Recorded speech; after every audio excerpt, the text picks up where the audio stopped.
you're in a wilderness season, maybe a time of hardship, you're not alone. My name is Craig Rochelle, and the verse of the day is Isaiah 40, verse 3, when the prophet declared, a voice of one calling, and then he said, in the wilderness, prepare the way for the Lord.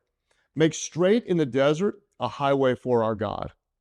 The first 39 chapters of Isaiah talks about judgment, and then in chapter 40, the tone shifts, often called the beginning of the book of comfort. It's in the wilderness that Isaiah shouted, prepare the way for the Lord. This prophetic word isn't just an ancient declaration. It's actually a very powerful reminder for us today that God often does his greatest work in the wilderness. Think about it. All through the Bible, the wilderness, God called Moses to the burning bush in the wilderness. God spoke to Elijah through a gentle whisper in the wilderness. God gave Jesus the strength to overcome the temptation of the devil in the wilderness.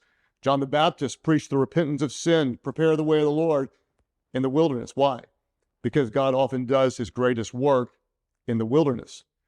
Recently, I was in kind of a wilderness season, a very difficult personal season, and I stopped and thanked God. I didn't want it, wouldn't choose it, but I knew God would use it. Because it's in those dry, uncertain places that we're stripped of distractions and we're reminded of what really matters. The prophet